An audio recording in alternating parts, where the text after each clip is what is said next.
Sejam bem-vindos à pós-graduação de Direito Empresarial da Faculdade Renove. Nós estamos no módulo 3, na unidade 3, e nós trabalharemos essa unidade Fontes do Direito. Tá?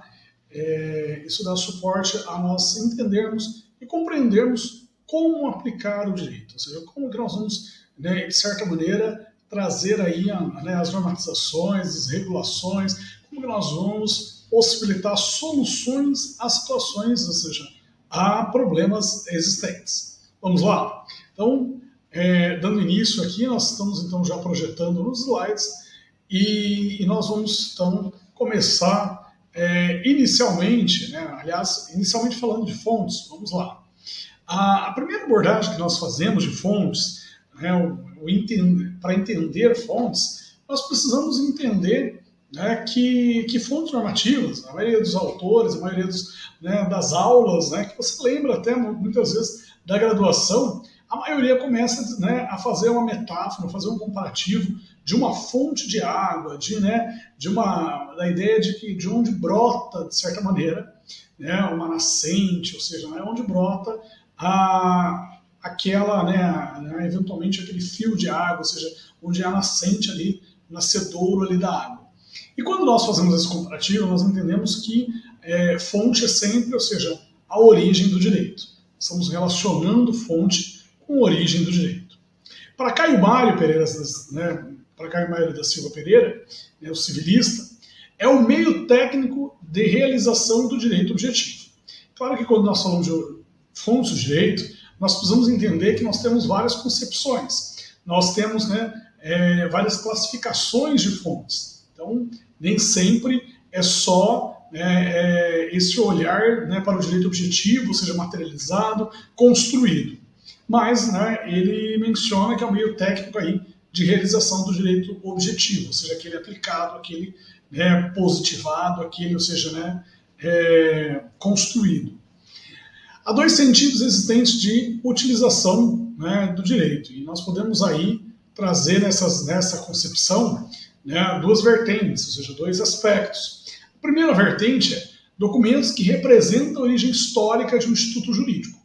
Quando, por exemplo, lá em direito, quando você estudou direitos humanos, por exemplo, e que estudou lá o Código de Hammurabi, ou quando nós estudamos, eventualmente, codificações que foram importantes para a construção do nosso direito empresarial, como, por exemplo, o Código Napoleônico, esses são documentos que representam a origem dos institutos jurídicos. Quando nós falamos, por exemplo, lá, quando nós estamos mencionando a evolução histórica, que falamos que o Código Napoleônico, ele é justamente uma representação, ou seja, ele é que inicia a chamada teoria dos atos de comércio.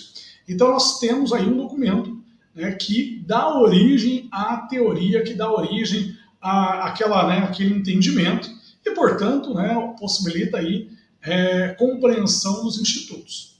Agora, quando nós estamos falando do direito aplicado, do direito em si, nós estamos falando de uma fonte do direito como verdadeira fonte criadora dessas normatizações. Então, nós estamos falando o que vai ser regrado, de que modo vai ser normatizado.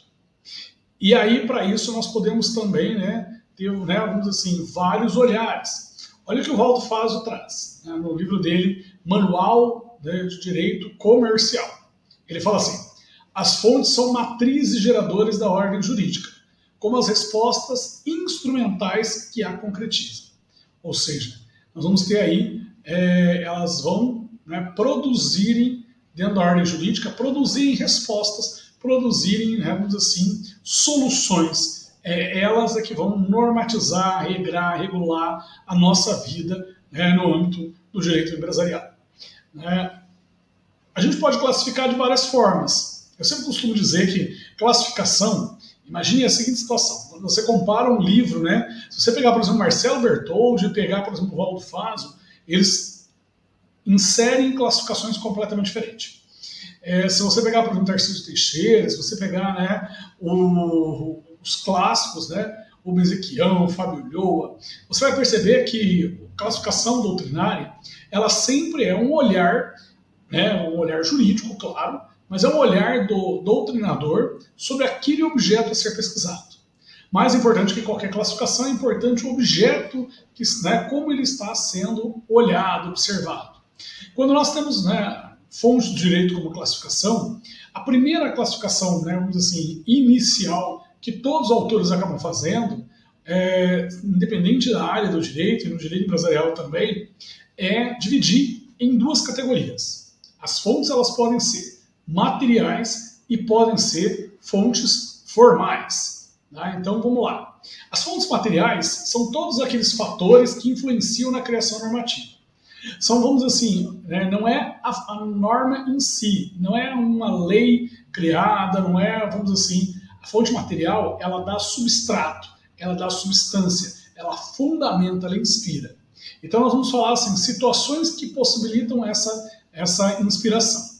Então nós vamos falar, por exemplo, aspectos religiosos, morais, econômicos, sociais, políticos. Tá? Então nós temos aí uma série de fatores que podem eventualmente inclinar aí a criação normativa de uma forma como de outra.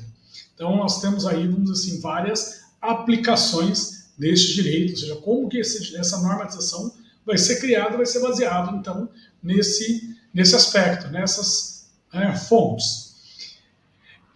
Se você pegar, por exemplo, e aí para dar um exemplo para ilustrar bem essa categoria, né, tomamos como exemplo aí as crises, né, que nós passamos, né, que o Brasil passa, né, crises econômicas, nós tivemos, né, a crise do Covid, situações que acabam abalando aí as estruturas, as atividades empresariais. E aí tome como exemplo, né, então a do Covid, nós vamos ter aí normatizações que regram o direito privado, nós tivemos legislações criadas, nós tivemos mudanças, por exemplo, na Lei 11.101, que é a famosa, né, de 2005, que é a famosa Lei de Recuperação e Falência.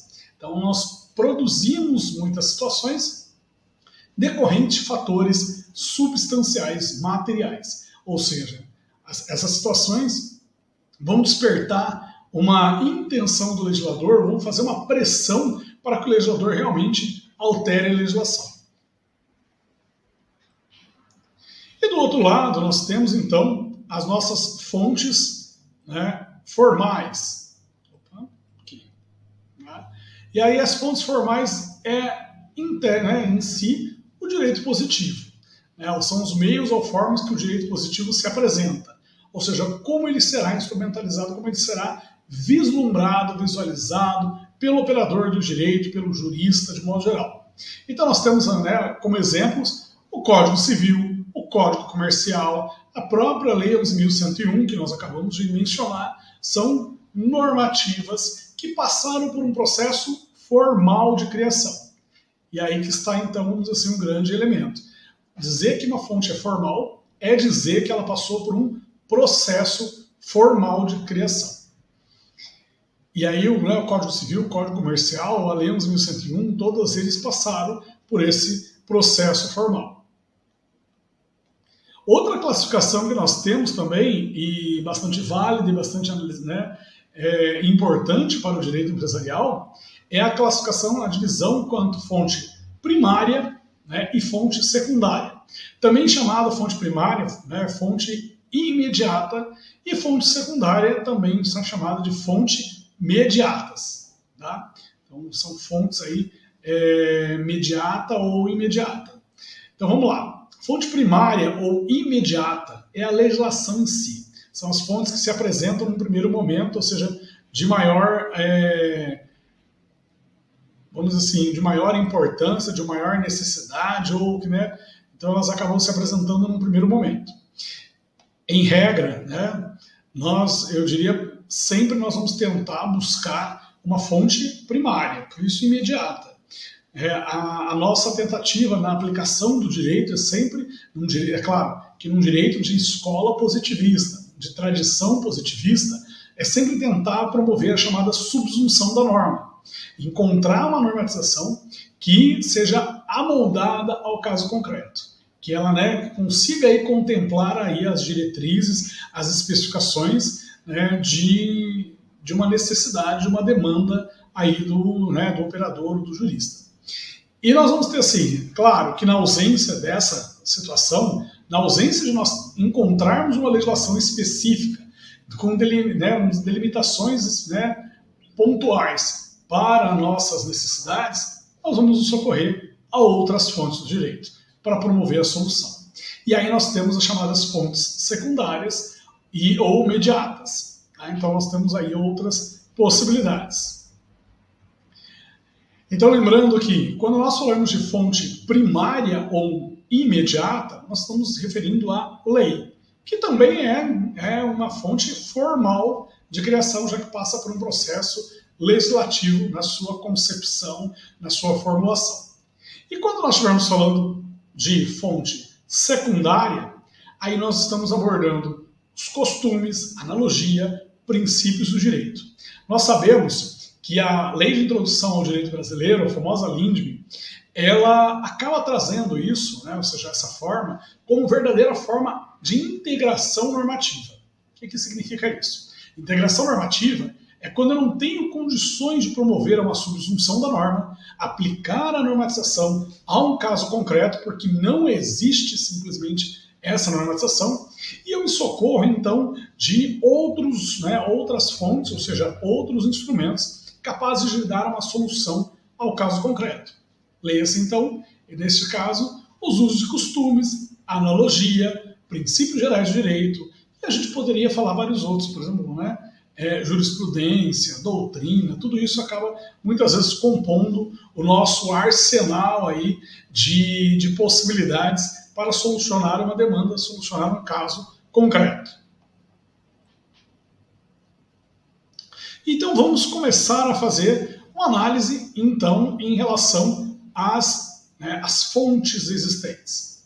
A primeira fonte que nós destacamos aqui é o Código Comercial.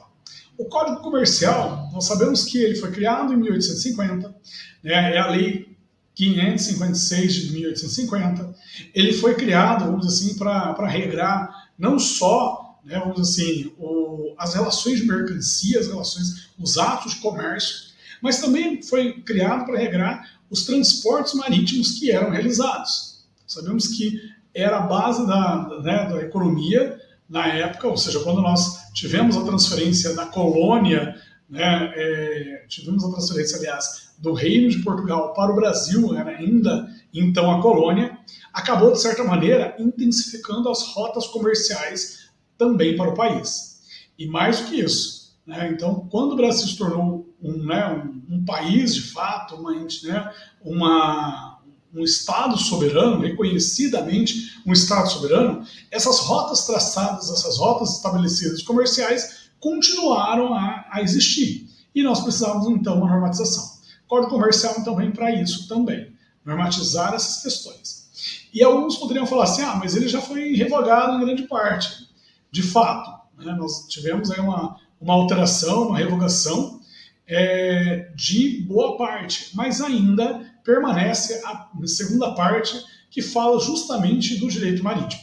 Então essa ainda parte permanece lá intacta no nosso Código Comercial. Além disso, gente, nós precisamos entender que essa dinâmica, o Código Comercial acaba sendo elogiado por muitos doutrinadores, acaba sendo, vamos dizer assim, ressaltadas características inovadoras, o dinamismo das relações comerciais que estiveram presentes nessa codificação. Isso chama atenção significativamente, por quê? Porque nós estamos no Império ainda, e era uma codificação que, de certa maneira, trazia vamos dizer assim, um respaldo interessante para a época. Então, ele acabou trazendo várias nuances, várias normatizações, vários regramentos que até então não existia para na nossa legislação, as nossas normatizações. Considerando, dito isto, nós temos ainda leis, tratados internacionais e regulamentos. Tá? Então, também são, se nós fôssemos falar aí, o Código Comercial só foi separado por um critério bastante, vamos dizer assim, importante, ou seja, pela dimensão que ele ocupa no nosso cenário, na nossa matéria. Mas e aí? Leis, eu falei para vocês que eram fontes imediatas do direito empresarial, são fontes verdadeiramente fontes formais, por quê? Porque passam por um processo solene de criação, de formação.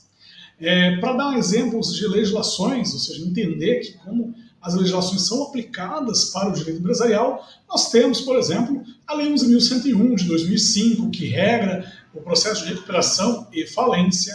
Nós temos a Lei 6.404 de 76, a famosa lei das SAs.